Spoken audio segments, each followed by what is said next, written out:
इस कार्यक्रम के पुण्यार्जक हैं श्री दिगंबर जैन संरक्षणी सभा एवं सकल जैन समाज, जबलपुर, मध्य प्रदेश। आज 10 लक्षण धर्म का चतुर्थ दिन, चौथा दिन है और धर्म का स्वरूप समझ में आ जाए तो एक क्षण के लिए भी आसक्ति टिक नहीं सकती। लोभ बना रहता है संसारी प्राणी का। धर्म की आराधना करते समय कभी भी अपेक्षाएं नहीं रखनी चाहिए। अपेक्षाओं के साथ धर्म की आराधना नहीं होती है, इसको ध्यान में रखना चाहिए। हमेशा संसारी प्राणी का मन आकुलित रहता है और आकुलित मन के द्वारा कभी भी परिणामों में निर्मलता नहीं आ सकती है और जब तक परिणामों में निर्मलता नहीं आती है तब तक धर्म का स्वरूप ज्ञात नहीं हो पाता है। कितने क्षण के लिए आपका मन शांत रहता है आपको ज्ञात है? बहुत ज़्यादा शोरगुल हो जाता है, ध्वनि प्रदूषण के माध्यम से भी मन हमेशा विक्षिप्त रहता है। ये सोच लो कि मन को केंद्रित करने के लिए अपने को क्या करना चाहिए। मन केंद्रित क्यों नहीं होता है इसको समझना है हमें। रागद्वेषादि कल्लोलई रलोलम यन मनोजलम सपश्यत्यात्मनस्तत्वम तत्तत्वम नेतरो जनः। इस प्रकार आचार्य पूजपा स्वामी ने इष्टोपदेश में यह कारिका दी है, एक श्लोक दिया है समाधि तंत्र में। ठीक है, पूजपा स्वामी के द्वारा रचित 2 अध्यात्म ग्रंथ हैं, एक इष्टोपदेश और एक समाधि तंत्र। सोचो, विचार करो। राग द्वेषादिक भावों के द्वारा जब तक अपना मानस सरोवर कलुषित रहेगा, तरंगित रहेगा, तब तक आत्म तत्व का दर्शन संभव नहीं है। और ये कलुष भाव जो उत्पन्न होते हैं ये बहिर्दृष्टि के कारण ही हमेशा मन कलुषता का अनुभव करता है। जबकि शांति जो मिलती है, आत्मिक शांति, वह बाहर नहीं मिल सकती है। बार बार संबोधित करने के उपरांत भी एक स्वभाव सा बना हुआ है कि एक समय के लिए भी अपना उपयोग स्थिर नहीं रह पाता। इस मन को चलायमान करने वाला कौन है? बाहरी वस्तु है, क्योंकि बिना भावाश्रव के द्रव्याश्रव नहीं हो सकता, यह सिद्धांत है। आपके अंदर जो परिणाम उत्पन्न होते हैं वो परिणाम भी बाहरी वस्तुओं के निमित्त को लेकर के ही परिणाम उत्पन्न होते रहते हैं। यदि वो परिणाम कलुषित है तो निश्चित रूप से यह स्पष्ट हो जाता है मन को कलुषित करने वाली जो सामग्री है वह आर्ध ध्यान की सामग्री मानी जाती है।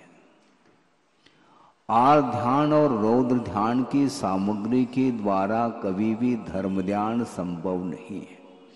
और जब तक वह धर्म ध्यान नहीं करता है संसारी प्राणी, तब तक वह पाप का अर्जन करता ही चला जाता है। बड़ा विस्मय होता है। आचार्यों ने ये कहा है कि मन को शांत करने के लिए उसके योग्य जो साधन सामग्री है उसी का अवलंबन लेना चाहिए। उसको छोड़ करके अन्य वस्तुओं का हम आधार लेते हैं और अपने मन को शांत बनाने का उपक्रम करते हैं। ये ठीक आगम से विपरीत यह चर्या मानी जाती है। कोई भी पदार्थ हो, जिस पदार्थ का आधार लेकर के यदि मन संयत है तो वह उसका मन पवित्रता का अनुभव कर सकता है। प्राथमिक भूमिका में आगमकारों ने श्रवणों के लिए भी यही स्पष्ट संबोधित किया है कि पंच परमेष्टि का आधार लेकर के तुम मन को केंद्रित करोगे तो उसके माध्यम से मन में शांति मिल सकती है। और प्रभु के चरणों में जाने के उपरांत भी यदि अपेक्षाओं को साथ लेकर के जाता है तो कभी भी प्रभु का दर्शन वह नहीं कर पाता।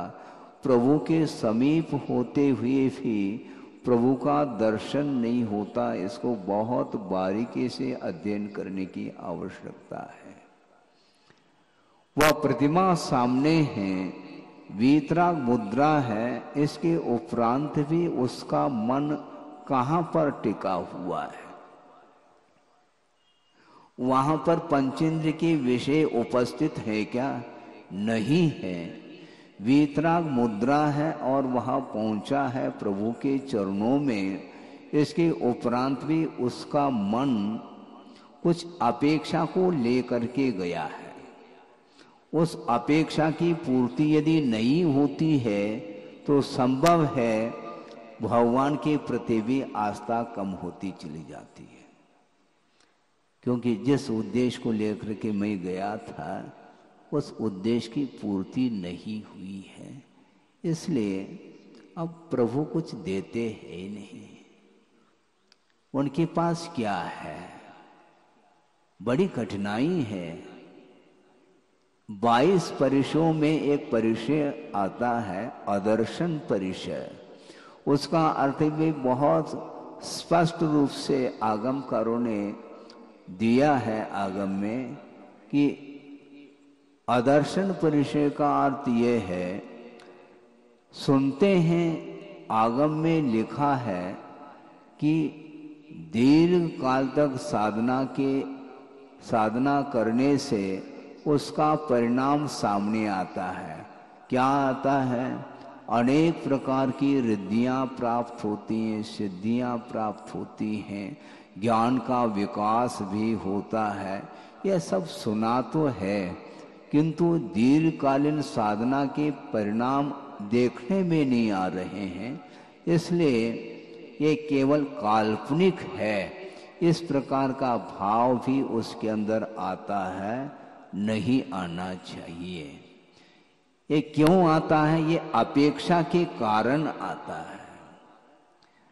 निरपेक्ष भाव के साथ यदि हम आत्म तत्व का चिंतन करते हैं, आगम की आराधना करते हैं और प्रभु की भी आराधना करते हैं, तो उसके माध्यम से बहुत अल्प समय में सासे पुण्य का संचय हो सकता है।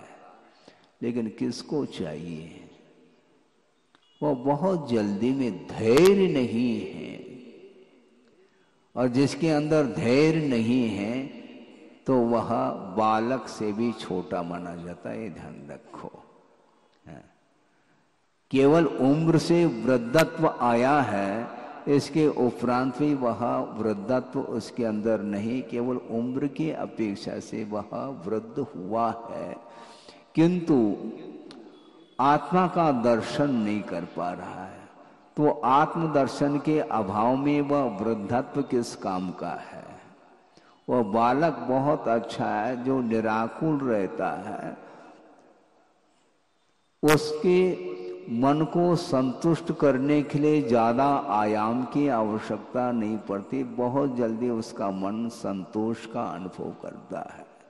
उसको क्या चाहिए, थोड़े बहुत जो मन की पूर्ति होती है उतने में वह आह्लादित हो जाता है। लेकिन संसारी प्राणी को समझाते समझाते समझाते गुरु थक सकते हैं, भगवान भी थक सकते हैं, थकेंगे नहीं, किंतु एक कहने में आता है, कहने की एक सीमा होती है, वहां तक तो कहा जा सकता है, किंतु उसकी वृत्ति यदि नहीं सुधरती है तो उसके लिए कहने में कोई लाभ देखने में नहीं आता है। तो इसलिए ये जितने भी पंचेंद्रिय के विषय हैं, इन विषयों को लेकर के ही लोभ निरंतर बढ़ता चला जाता है। जैसे आप लोग बोलते हैं, ज्यों पावक में घी डाला है, पावक अर्थात अग्नि है, उसमें आप घी डालते चले जाओ, कभी भी वह अग्नि शांत नहीं हो सकती, प्रत्युत और वह उद्दीप्त होती चली जाती है। उसी प्रकार ये लोभ की प्रकृति है। लोभ का स्वभाव क्या है, वह कभी भी शांत नहीं होता, और की भूख उसकी बढ़ती ही चली जाती है। उसकी जो तृष्णा है, उसकी जो आशा है, वह निरंतर बढ़ती है। और यदि मान लो वह लोभ अनंतानुबंधी संबंधी यदि लोभ जागृत हो जाए तो उसका शमन करना ही कठिन है। आचार्य गुणभद्र स्वामी ने आत्मानुशासन में एक प्रसंग दिया है, इसी आशा के विषय में उन्होंने ये कहा कि एक नहीं, दो नहीं, तीन नहीं, इस लोक में अनंतानंत जीव हैं और प्रत्येक जीव के पास अनंत आशा रूपी खाई विद्यमान है। आप सुन रहे हैं, आशा रूपी खाई प्रत्येक जीव के पास विद्यमान है और अनंतानंत जीव हैं। और उनका ये कहना है, गुणभद्र स्वामी का, ये आशा रूपी खाई इतनी बड़ी है कि इस खाई में तीन लोक की संपदा भी यदि उसमें डाल दी जाए तो भी वह संपदा वह परमाणु के समान प्रतीति में आती है। संपदा इतनी बड़ी खाई है और एक जीव के पास इतनी बड़ी खाई है, इसलिए उस आशा की पूर्ति कैसे कर सकते हैं। आशा गर्तः प्रति प्राणी यस्मिन् विश्व मनोपमं कस्य किम कियत आयाति वृथा वो विषयिता।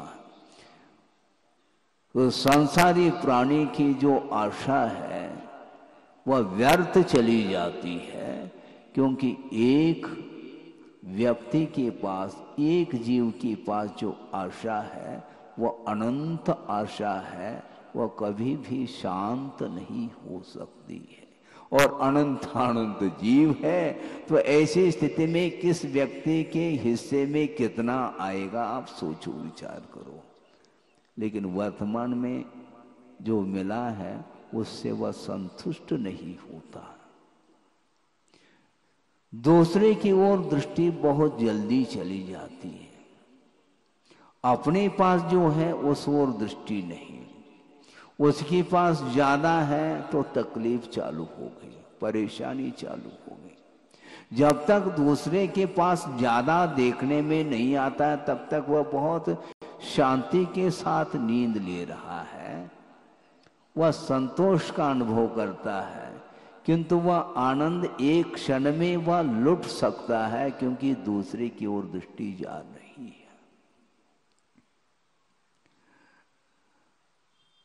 सोचो, विचार करो, लखपति है, वह भी अपना जीवन यापन कर रहा है, आनंद के साथ कर रहा है, किंतु उसके पड़ोसी यदि मान लो करोड़पति हो तो आनंद गायब,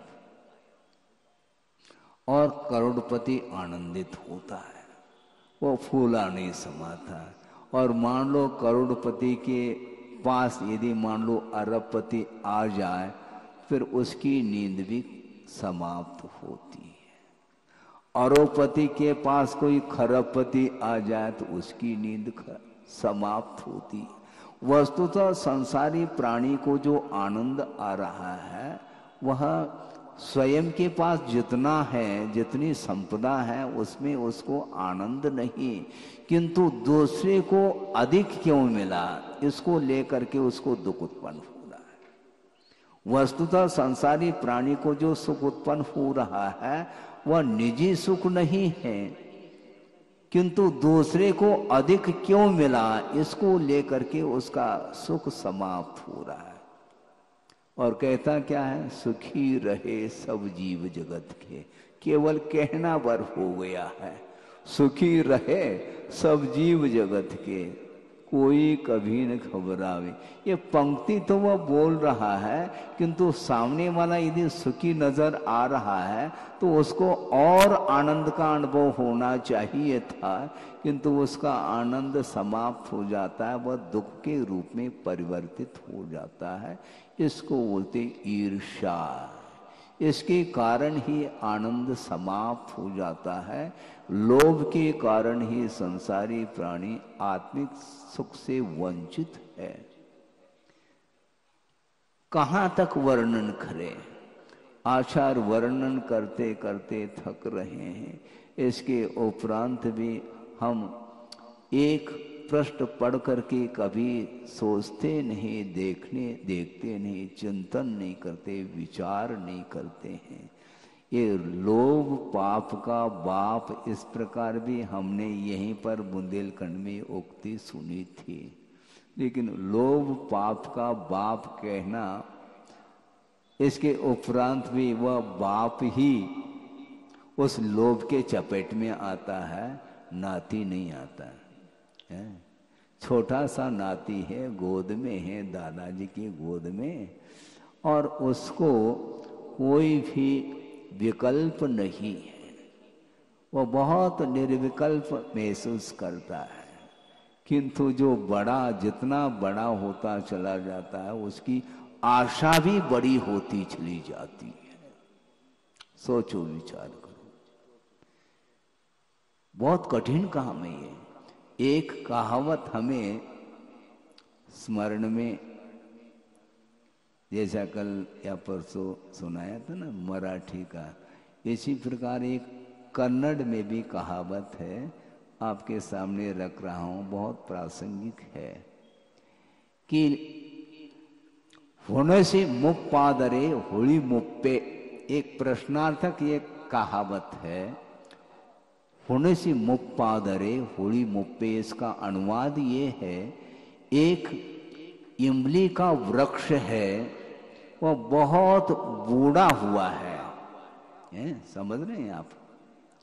इमली का वृक्ष बहुत बूढ़ा हुआ है, वह धराशायी होने को है, किंतु वह इमली का वृक्ष तो बूढ़ा हुआ है, किंतु उसकी खटास बूढ़ी नहीं हुई, ये ध्यान रखो।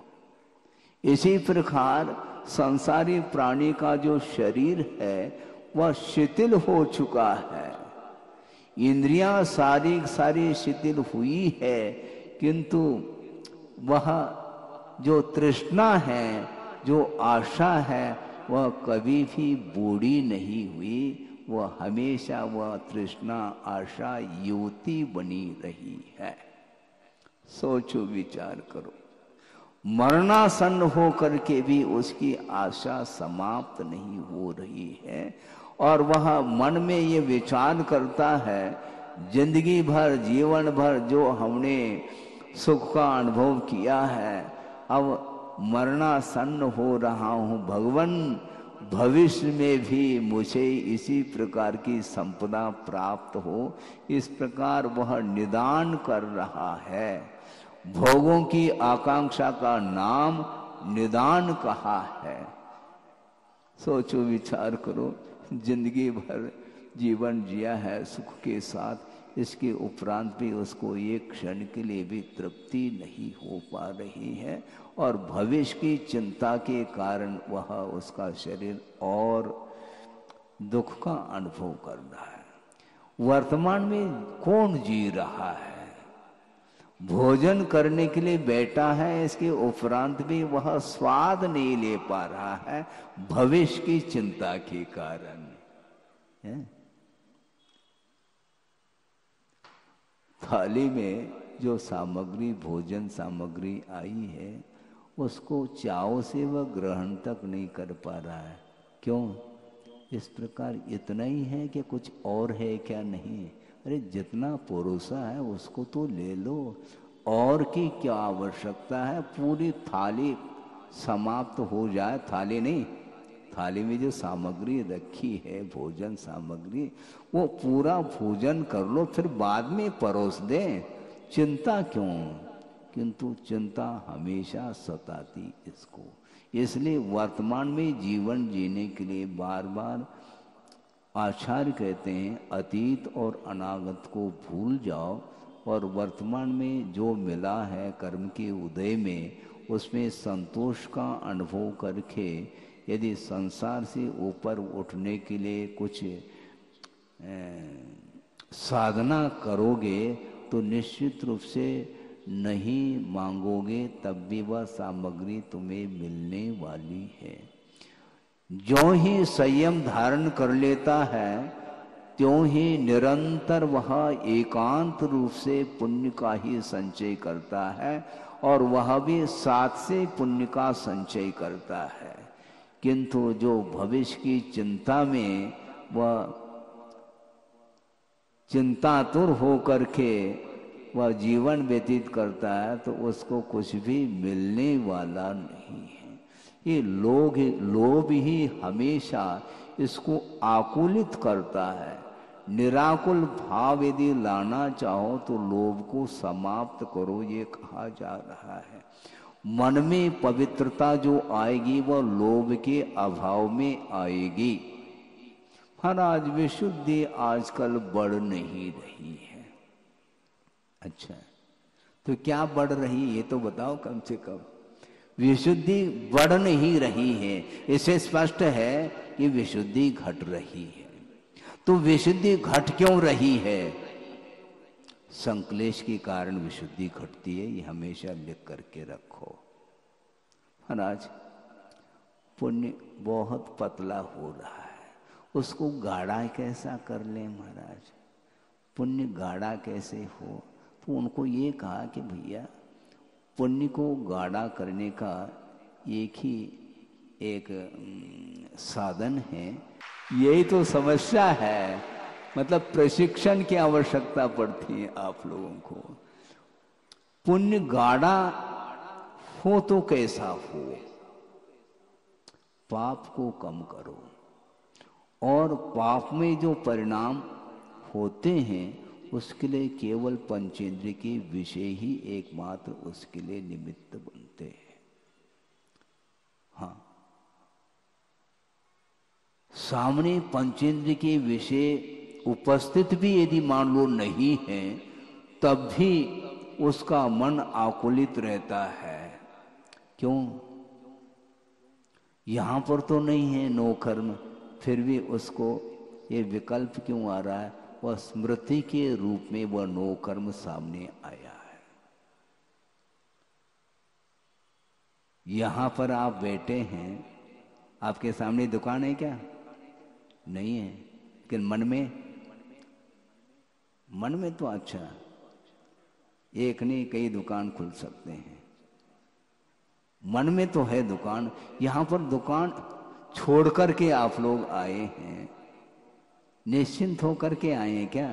हाँ महाराज निश्चिंत होकर के, लेकिन ये ध्यान रखो या तो दुकान में ताला डाल करके आए हैं तब तो निश्चिंत होकर के, अथवा किसी एक मेंबर को बिठा करके आए हैं, अपने लड़के को बिठा करके आ गए हैं, क्योंकि वो लड़का कहता है पिताजी आपका धर्म करने का समय है, मैं बैठूंगा यहाँ पर, आप जाओ। कहाँ पर? बोर्डिंग। और बोर्डिंग वाले तो यहीं पर है, उनको बस इस पंडाल से बाहर जाने की देरी है, दुकान दिखता है उनको। ये समस्या यही है, मन हमेशा विक्षिप्त रहता है, मन हमेशा क्षुब्ध रहता है, कभी भी वह संतोष का अनुभव नहीं करता। ये लोभ के कारण, तृष्णा के कारण ही वह हमेशा मन शांत नहीं रहता, आकुलित रहता है। इसलिए लोभ को कम करना चाहिए, क्योंकि प्रत्येक संसारी प्राणी के पास आशा अनंत के रूप में है। हाँ, अनंतानुबंधी संबंधी यदि लोभ जागृत हो गया, उसको संभालना ही कठिन है। हाँ, क्योंकि वस्तुतः जो आत्मिक शांति है वह पंचेंद्र के विषयों से मिल नहीं सकती।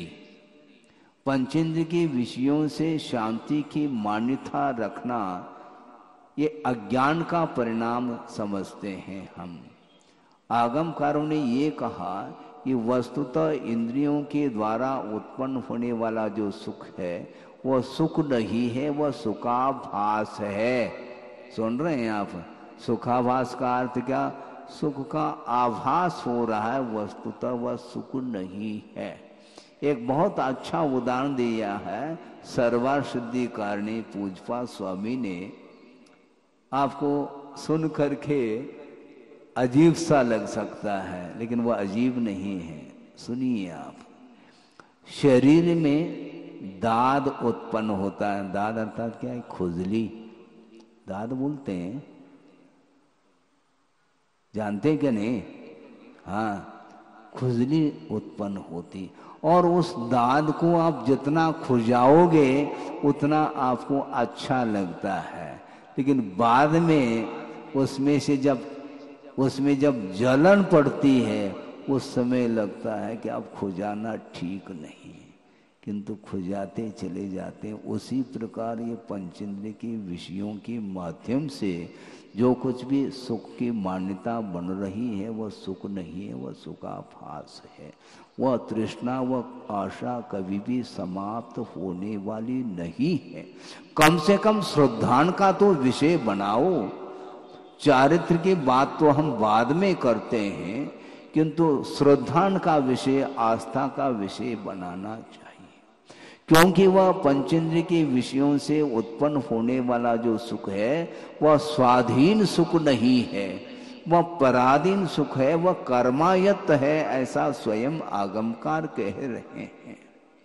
कर्म परवशे कहा, कर्म के उदय में वह सुख उत्पन्न होता है। जब आपके लिए साता का उदय आ जाता है तो कुछ क्षण के लिए आप सुख का अनुभव करते हैं, और अगले पल में यदि मान लो असाता वेदनी का कर्म का उदय आ जाता है तो वह सारा सुख विस्मृत हो जाता है और वह दुख का अनुभव करता है। और वह अंत को प्राप्त करने वाला, ऐसा नहीं कि वह इंद्रियजन्य सुख जो है वह क्षायिक सुख है, क्षायिक नहीं, वह इंद्रियजन्य सुख है, अंत को प्राप्त होने वाला है। और दुख से वह अंतर को प्राप्त होगा। उस सुख में, इंद्रियजन्य सुख में निरंतरता नहीं रहती है, बहुत जल्दी अंतर आ जाता है? आपने स्विच ऑन कर लिया और क्या पंखा चालू हो गया, और मान लो बिजली गोल हो गई तो पुनः झोंकाते हो। जो शीतलता मिल रही थी वह समाप्त हो गई, इसको बोलते हैं अंतर। उसी प्रकार ये इंद्रियजन्य जो सुख है वह निरंतरता को लेकर के नहीं है, इसलिए कर्म के अधीन है, अंत को प्राप्त होने वाला है और निरंतरता है नहीं। और एक विशेषण और दिया है कि पाप का वह बीज है। सुन रहे हैं आप? हाँ, लोभ को कम करना है क्या? नहीं। यदि लोभ को समाप्त करना है तो कम से कम श्रद्धान का तो विषय बनाओ कि वह विषयजन्य जो सुख है वह पाप का बीज है, ऐसा कहा जा रहा है। और बहुआरंभ परिग्रहत्वम नारकस्यायुषः कहा। बहुत आरंभ और बहुत परिग्रह के कारण इस संसारी प्राणी अधोगति का पात्र बनता है।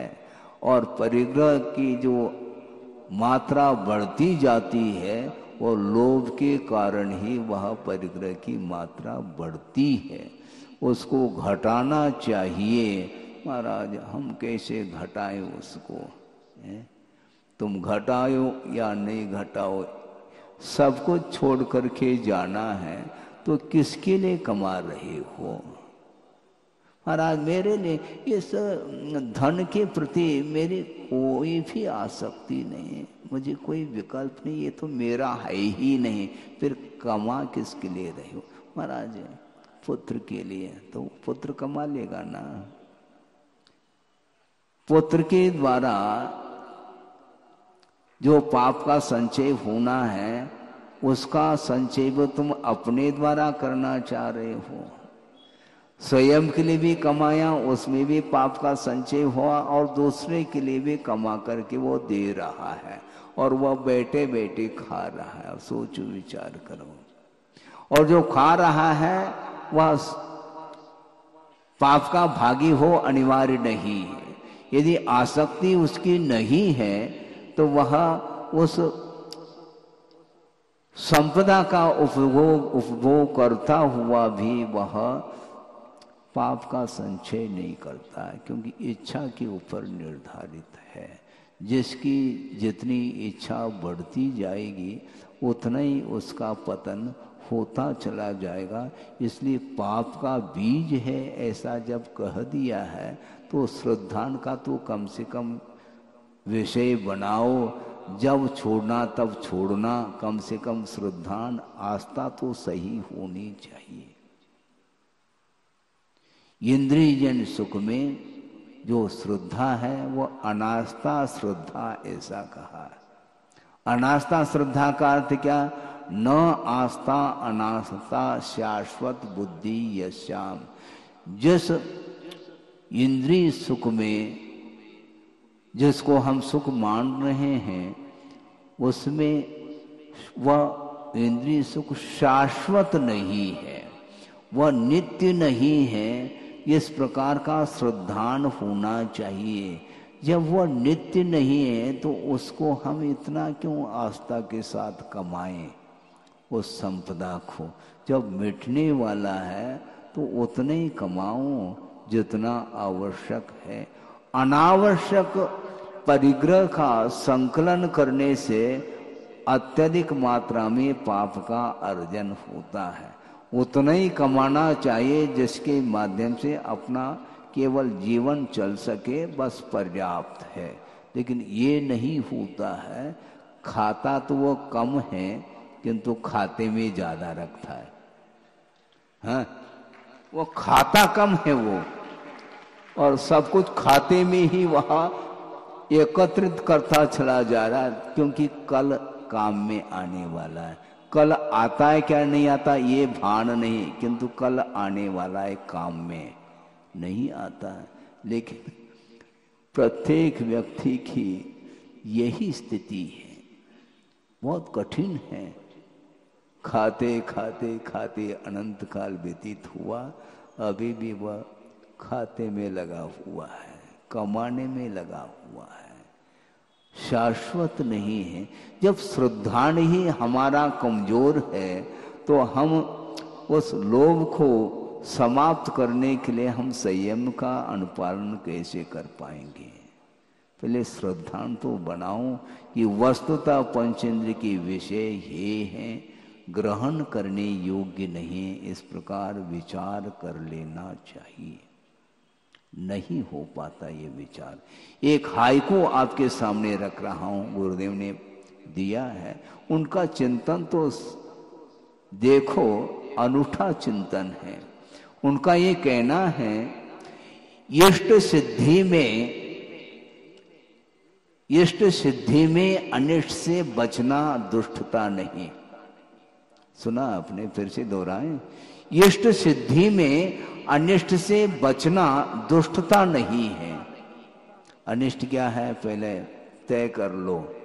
पंचेंद्र के विषय ही हमारे लिए अनिष्टकारी है, और इष्ट की सिद्धि क्या करना, शुद्ध परमात्मा तत्व ही हमारे लिए अभिष्ट है। उसके सिद्धि में जो अनिष्ट पदार्थ हैं उससे बचना ये दुष्टता नहीं, बहुत गहरा अर्थ है। बचना चाहिए साधक को। गुरुदेव ने ये कहा था कि वस्तुतः वर्तमान में जो कुछ भी आचरण है वो इतना पवित्र आचरण बनाया जा सकता है। यहां तक कहा था गुरुदेव ने, शुद्धोदय की बात है कि वर्तमान में हम प्रभु का दर्शन नहीं कर सकते, ये अलग विषय है, किंतु प्रभुवत आचरण किया जा सकता है कथनचित। कथनचित इसलिए कहा जा रहा है क्योंकि छद्मस्त अवस्था में कुछ ऐसी क्रियाएं भी करनी पड़ती है जो आवश्यक मानी जाती है। भगवान के समान बैठ सकते हैं हम, ये कैसा संभव है? क्यों नहीं संभव है? मान लो एक बार आहार करना है तो करके आशा, कोई बाधा नहीं। उसके बाद निश्चिंत होकर के पंचेंद्रिय के व्यापार से अपने आप को मुक्त करके मन में चिंतन ले आओ कि प्रभु कैसे होते हैं, प्रभु का क्या स्वरूप होता है। दृष्टि नासा पे धरे, एक क्षण के लिए भी आपकी दृष्टि नासा पर नहीं टिक पाती, इधर उधर वह देखता ही रहता है। क्या देखता है? भगवान ही मालिक है। इतनी चंचलता क्यों है मन में? क्या चाहते हो तुम? स्वभाव है ये, इसलिए उसके स्वभाव को समाप्त करना है। मन की जो चंचलता है उसको दूर करना है, और जब तक मन चंचल रहेगा तो वो लोभ को समेट नहीं पाएगा, पक्की बात है। आंख खोल करके देखते हैं तो विश्व सामने आता है, सामने आता है तो उस ओर ही मन जाता है। खोल ही दिया मन, अब दृष्टि को अपने भीतर लाने के लिए बहुत कठिनाई का अनुभव करना पड़ेगा आपको। बार बार बार बार मन बाहर जाता है। कई बार यह प्रसंग सुनाया होगा, उसको फिर से दोहरा रहा हूं। षटखंड आगम की वाचना चल रही है। आचार्य महाराज संघ के लिए स्वाध्याय करा रहे हैं, और प्रारंभ होना था, इसलिए संघ के लिए अपने ही हाथों से शास्त्र उन्होंने प्रत्येक मुनि महाराज के लिए दे दिया। देने के उपरांत मंगलाचरण करके कायोत्सर करके स्वाध्याय प्रारंभ कर रहे हैं। और आचार्य महाराज स्वाध्याय कराते हैं, किंतु संघ जो स्वाध्याय कर रहा है उसका मन एकाग्र है क्या नहीं, इसका परीक्षण भी वो करते रहते हैं। और सहज रूप से, क्योंकि वो ऊपर बैठे हैं, कौन क्या कर रहा है वह सारा देखने में आता है। एक महाराज की दृष्टि बाहर की ओर गई। उन्होंने कहा, क्यों आपके पास ग्रंथ नहीं मिला है क्या? नहीं, ग्रंथ है महाराज। फिर और क्या चाहिए? पेंसिल चाहिए क्या? नहीं। फिर क्या चाहिए? कुछ नहीं चाहिए। अच्छा, कुछ नहीं चाहिए तो बाहर क्यों देख रहे हैं तुम? उधर बाहर क्या देख रहे हैं? तुम्हें क्या चाहिए मुझे पूछो ना, मैं दे देता हूं तुम्हें। मंगलाचरण करने के उपरांत, कायोत्सर करने के उपरांत स्वाध्याय प्रारंभ हुआ है, तुम्हारा मन बाहर क्यों जा रहा है? ये क्षण के लिए भी जब श्रवण का मन भी बाहर जा सकता है, जबकि वह साधना करने वाले साधक माने जाते हैं, तो आप लोगों की क्या स्थिति होगी देखो। निरंतर आपका मन बाहर ही रहता है, शरीर भले ही सभा में रहे किंतु बाहर मन बहुत जल्दी चला जाता है, स्वभाव है उसका। उन्होंने, गुरुदेव ने श्वान की उपमा दी है मन के लिए। हाँ, श्वान अर्थात कौन होता है? कुत्ता। वो कूदता है बहुत, इसलिए वो कुत्ता है। वो मन के लिए श्वान की उपमा इसलिए दी है, उन्होंने ये कहा है कि क्या हो गया समझ में मुझको न आता। ये हिंदी है रचना गुरुदेव की। क्या हो गया समझ में मुझको न आता, क्यों बार बार मन बाहर दौड़ जाता। स्वाध्याय ध्यान करके मन रोध पाता, पेशवान सा मन सदा मल शोध लाता। सोचो क्या लिख रहे हैं। ये आचार्य ज्ञान सागर जी महाराज की उपस्थिति में गुरुदेव ने ये रचना की है, 99 शतक की रचना। उसमें ये पंक्ति मिलती है। ये मन जो है समझ में नहीं आता कि बार बार बाहर क्यों दौड़ लगा रहा है। निरंतर स्वाध्याय और ध्यान करके मन को एकाग्र किया जाता है, किंतु ज्यों ही स्वाध्याय से आवश्यकों से वह निवृत्त हो जाता है तो पुनः मन बाहर की ओर चला जाता है। उस कुत्ते के गले में पट्टा बंधा रहता है ना, जंजीर हाथ में है और गले में पट्टा है, और उसको मान लो आपने मिठाई भी खिला दो, खाता चला जाएगा। और ज्यों ही उस गले का पट्टा यदि मान लो निकाल दो तो वह पुनः कहाँ चला जाएगा? नाली के पास वह चला जाता सूंघता सूंघता। क्यों मत पूछो, ये मन का स्वभाव है, ये वृत्ति है इसकी। इसलिए निरंतर मन को केंद्रित ही करना पड़ेगा अपने को, क्योंकि लोभ समाप्त नहीं हो। अच्छी अच्छी चीजें खाने के उपरांत भी पुनः उसकी दृष्टि उसी ओर चली जाती। इसी को बोलते तृष्णा, कभी शांत नहीं होती है। उसको शांत करने के लिए आज कौन सा धर्म है? शौच धर्म है। शुचिता, शुचिता का जो भाव है वही शौच है, जो कि लोभ के अभाव में ही संभव है। और लोभ को समाप्त करना है। लोहम ओसरामी संतोषम अवुठेमी, ऐसा प्रतिक्रमण में पाठ आता है। मैं लोभ को छोड़ता हूँ और संतोष को ग्रहण करता हूँ। महाराज कैसे संतोष को ग्रहण करें? बहुत कठिन है, संतोष है ही नहीं। भले नाम से संतोष हो सकता है, किसी का नाम संतोष हो सकता है, लेकिन संतोष वाकई में हो तब वह संतोष नाम सार्थक शुद्ध होता है। बहुत कठिन है ये। सोचो, विचार करो।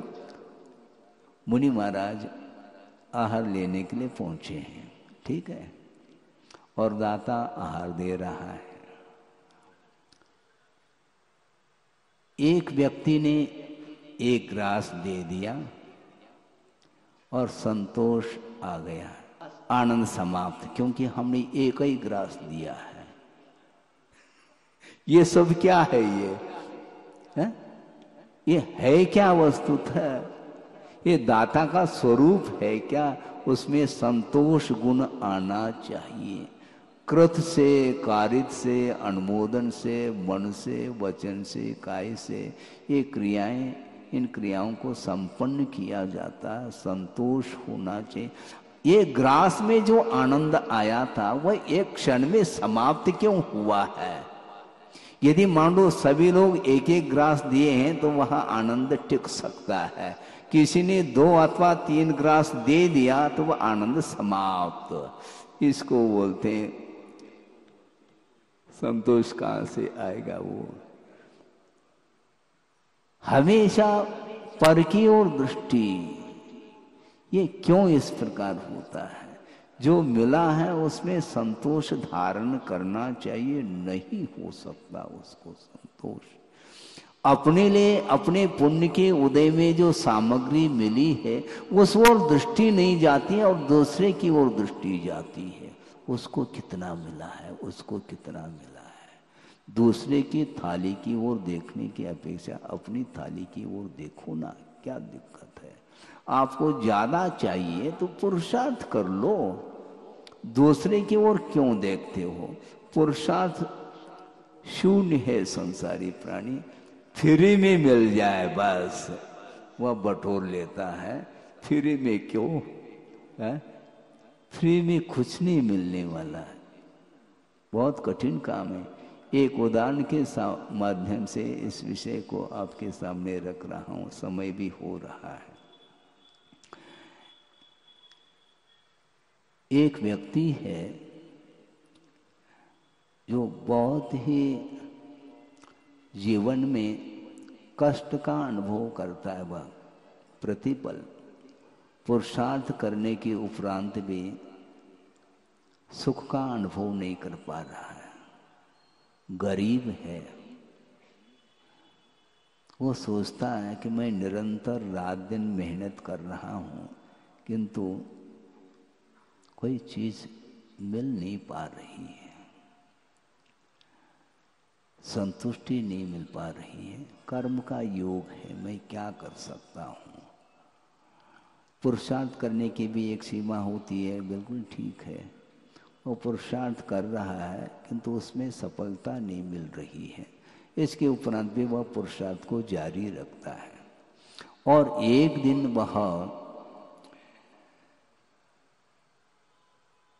भगवान की आराधना कर रहा है और भगवान प्रसन्न हो जाते हैं। भगवान वैसे प्रसन्न नहीं होते लेकिन एक रूपक है, कथा के रूप में रखा जा रहा है, क्योंकि भगवान न किसी से प्रसन्न होते हैं न किसी से अप्रसन्न। क्योंकि प्रसन्न होने का अर्थ राग है और अप्रसन्न होने का अर्थ द्वेष है। और भगवान न किसी के प्रति राग करते हैं न किसी के प्रति द्वेष करते हैं। आप आरती उतारो, पूजन करो, अर्चन करो, इससे भी उनको कोई प्रयोजन नहीं। न पूजयार्थ स्वयं वीत रागी, न निंदया नाथ विवांत वैरे, ऐसा कहा है। हे भगवान, आपको पूजा से कोई प्रयोजन नहीं है क्योंकि आप वीतरागी हैं और किसी की आलोचना निंदा करने से भी आप प्रभावित इसलिए नहीं हो रहे हैं क्योंकि आप वीत द्वेषी हैं। किसी के प्रति द्वेष भाव आपका है नहीं, न राग है न द्वेष है, इसलिए किसी से न आप प्रसन्न होते हैं न किसी से अप्रसन्न। ये भगवान का स्वरूप है। किंतु रूपक में यह दर्शाया है कि एक व्यक्ति ने प्रभु को याद किया तो प्रभु प्रसन्न हो रहे हैं और उन्होंने पूछा तुम्हें क्या चाहिए? उस व्यक्ति ने कहा मैं बहुत एक प्रकार से दुखी हूँ, बार बार पुरुषार्थ करता हूँ किंतु पुरुषार्थ में सफलता नहीं मिल पाती और परिवार भी है और मैं भी हूँ। जीवन यापन करने के लिए बहुत कष्ट का अनुभव कर रहा हूँ, तुम्हें क्या चाहिए? उसने कहा भगवान आप जो दे दो हम संतुष्ट हो जाएंगे। भगवान ने प्रसन्न होकर के कहा ये देख लो, ये एक शंख है, इस शंख को अपने पास रखना और तुम्हारी इच्छा की पूर्ति होगी। तुम जो चाहोगे ये शंख तुम्हें दे देगा, तुम निशंक रहो। हैं? ये शंख जो है तुम जो मांगोगे, तुम्हारी जो इच्छा होगी उसकी पूर्ति ये कर देगा, तुम निशंक रहो। और वह जाता है और नहा धो करके उस शंख को फूंकता है और वो क्या मांगता है, मुझे 100 रुपये चाहिए, 100 रुपये मिल जाते हैं। मुझे 200 चाहिए तो 200 रुपये, मुझे 1 लाख रुपए चाहिए तो लाख रुपए। अब सोचो, अब इसका, अब आगे देखो कि इसका क्या विस्तार हो रहा है।